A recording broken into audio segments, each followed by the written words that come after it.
What is prostate cancer? Prostate cancer occurs when abnormal cells in the prostate gland begin to grow uncontrollably, forming a malignant tumor. In 2023, it is estimated that over 25,400 males in Australia were diagnosed with this type of cancer, with the average age at diagnosis being 70. As the most commonly diagnosed cancer in Australia, it is projected that 1 in 6 males will develop prostate cancer by the age of 85. Early-stage prostate cancer, also known as localized prostate cancer, means the cancer cells have grown but remain confined to the prostate gland and have not spread to other areas. Advanced stages of prostate cancer are categorized into 2 types. Locally advanced prostate cancer, where the cancer has extended beyond the prostate to nearby tissues, such as the seminal vesicles or nearby lymph nodes. Metastatic prostate cancer, where the cancer has spread to distant parts of the body, such as the bones, liver, or lungs. Understanding these stages helps in determining the appropriate treatment approach and managing the disease effectively. Prostate cancer may not always present noticeable symptoms in its early stages. However, as the disease progresses, several signs might become apparent. These can include frequent urination, especially during the night, pain or a burning sensation while urinating, blood in the urine or semen, a weak or interrupted urine stream, pain in the lower back or pelvis, weakness in the legs or feet. In more advanced stages, prostate cancer may spread to the bones, leading to additional symptoms such as persistent bone pain, unexplained weight loss, and general fatigue. If you experience these symptoms, it's important to consult a healthcare professional for evaluation and appropriate management. The causes of prostate cancer are such as prostate cancer develops when abnormal cells in the prostate gland begin to grow uncontrollably, forming a malignant tumor.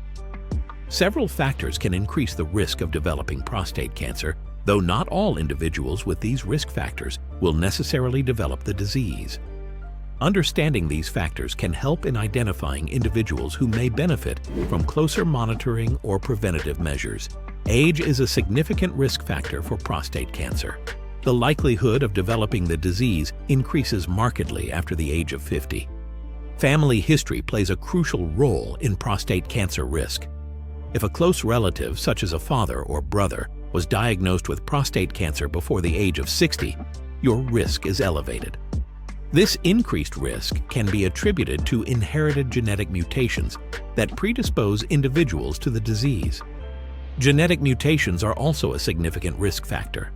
Specific gene mutations, such as those in the BRCA1 and BRCA2 genes, which are more commonly associated with breast and ovarian cancers, can also increase the risk of prostate cancer. Men with these mutations have a higher likelihood of developing prostate cancer, often at a younger age. Hormonal factors may also contribute to prostate cancer risk. There is evidence suggesting that high levels of testosterone and other androgens, male hormones, may promote the growth of prostate cancer cells. Testosterone plays a role in the development and maintenance of male reproductive tissues, and elevated levels can potentially stimulate cancerous growth in the prostate gland. Diagnosing prostate cancer involves several steps and tests, each providing critical information about the presence and extent of the disease. If your doctor suspects prostate cancer, they will likely recommend a series of diagnostic tests to confirm the diagnosis and plan appropriate treatment. PSA blood test. The prostate-specific antigen (PSA) test measures the level of PSA, a protein produced by both normal and cancerous prostate cells in the blood. Elevated PSA levels can indicate prostate cancer, but high levels are not exclusive to cancer. They can also be due to benign conditions like prostatitis or benign prostatic hyperplasia (BPH). Because PSA levels can fluctuate, doctors often use multiple PSA tests over time to assess risk more accurately. Digital rectal examination (DRE). The digital rectal examination involves the doctor feeling the prostate gland through the rectal wall to detect abnormalities. While DRE is no longer recommended as a routine screening tool for asymptomatic men, it can still be useful for identifying abnormalities in the prostate that might warrant further investigation. Biopsy. A prostate biopsy involves removing small samples of tissue from various areas of the prostate using a needle guided by ultrasound. This procedure allows for the examination of the tissue under a microscope to confirm the presence of cancer and determine its aggressiveness. The biopsy results are scored using the Gleason system, which grades cancer based on its appearance. The Gleason score ranges from 1 to 5 for each sample, and the scores from 2 samples are combined to give a total score out of 10. Lower scores, 6 or less, generally indicate slower growing, less aggressive cancer, while higher scores suggest more aggressive disease. If prostate cancer is confirmed, additional imaging tests may be conducted to determine the extent of the disease. These tests include MRI, magnetic resonance imaging, provides detailed images of the prostate and surrounding tissues, helping to assess whether the cancer has spread beyond the prostate. CT scan, computed tomography, helps to identify if cancer has spread to nearby lymph nodes or other organs. Bone scan, used to check if the cancer has spread to the bones, which is important for staging and treatment planning. The treatment of prostate cancer depends on various factors, including the cancer's growth rate, whether it has spread, and the patient's overall health. Treatment options are tailored to balance the potential benefits and side effects. For low-grade prostate cancer, immediate treatment may not be necessary. Instead, active surveillance involves monitoring the cancer through regular blood tests, digital rectal exams, DRE, and biopsies. This approach is suitable for asymptomatic, slow-growing cancers confined to a small area of the prostate or for patients with other serious health conditions. Treatment is only initiated if the cancer shows signs of progression. There are several surgical options, such as radical prostatectomy involves removing the prostate gland, surrounding tissue, and possibly lymph nodes. It's typically recommended for cancer confined to the prostate. There are 2 main techniques. Robot-assisted laparoscopic prostatectomy uses small abdominal incisions and a robotic system for precise surgery. The surgeon controls the robot from a console. Retropubic prostatectomy involves a single large incision in the lower abdomen.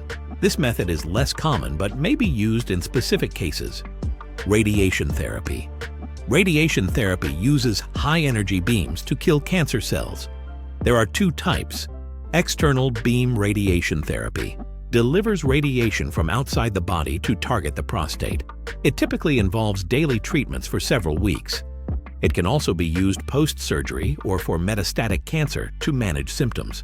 Brachytherapy involves placing radioactive seeds inside the prostate tissue. This method is suitable for localized cancers and may be used in conjunction with external beam radiation. Ablative therapies includes cryotherapy uses extreme cold to freeze and destroy prostate tissue, while high-intensity focused ultrasound, HFU, uses concentrated ultrasound energy to heat and destroy tissue. These options are generally considered for small or advanced cancers not suitable for surgery. Hormone therapy. Hormone therapy reduces testosterone levels to slow cancer growth.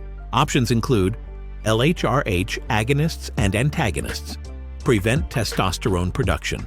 Anti-androgens block testosterone from reaching cancer cells. Orchiectomy, surgical removal of the testicles to rapidly lower testosterone levels. Chemotherapy. Chemotherapy uses drugs to kill rapidly growing cells and is typically used for cancers that have spread or do not respond to hormone therapy. It can be administered intravenously or orally. Immunotherapy. Immunotherapy enhances the immune system's ability to recognize and attack cancer cells. Sipuleucel T involves modifying immune cells to target prostate cancer, while immune checkpoint inhibitors help the immune system identify cancer cells. Targeted drug therapy. Targeted therapies focus on specific cancer cell abnormalities, blocking their growth. These treatments may be used for advanced cancer if hormone therapy is ineffective. Each treatment option is chosen based on the patient's specific situation, ensuring a personalized approach to managing prostate cancer. Choosing the right treatment for prostate cancer involves a thorough evaluation of individual factors such as the cancer's stage, growth rate, and the patient's overall health. Whether opting for active surveillance, surgery, radiation, or other therapies, it's crucial to collaborate with a healthcare team to understand the benefits and risks of each option. Engaging in open discussions with your doctor, family, and support network can help you make informed decisions about your treatment plan. With advancements in treatment and personalized care, many patients are able to manage prostate cancer effectively and maintain a good quality of life.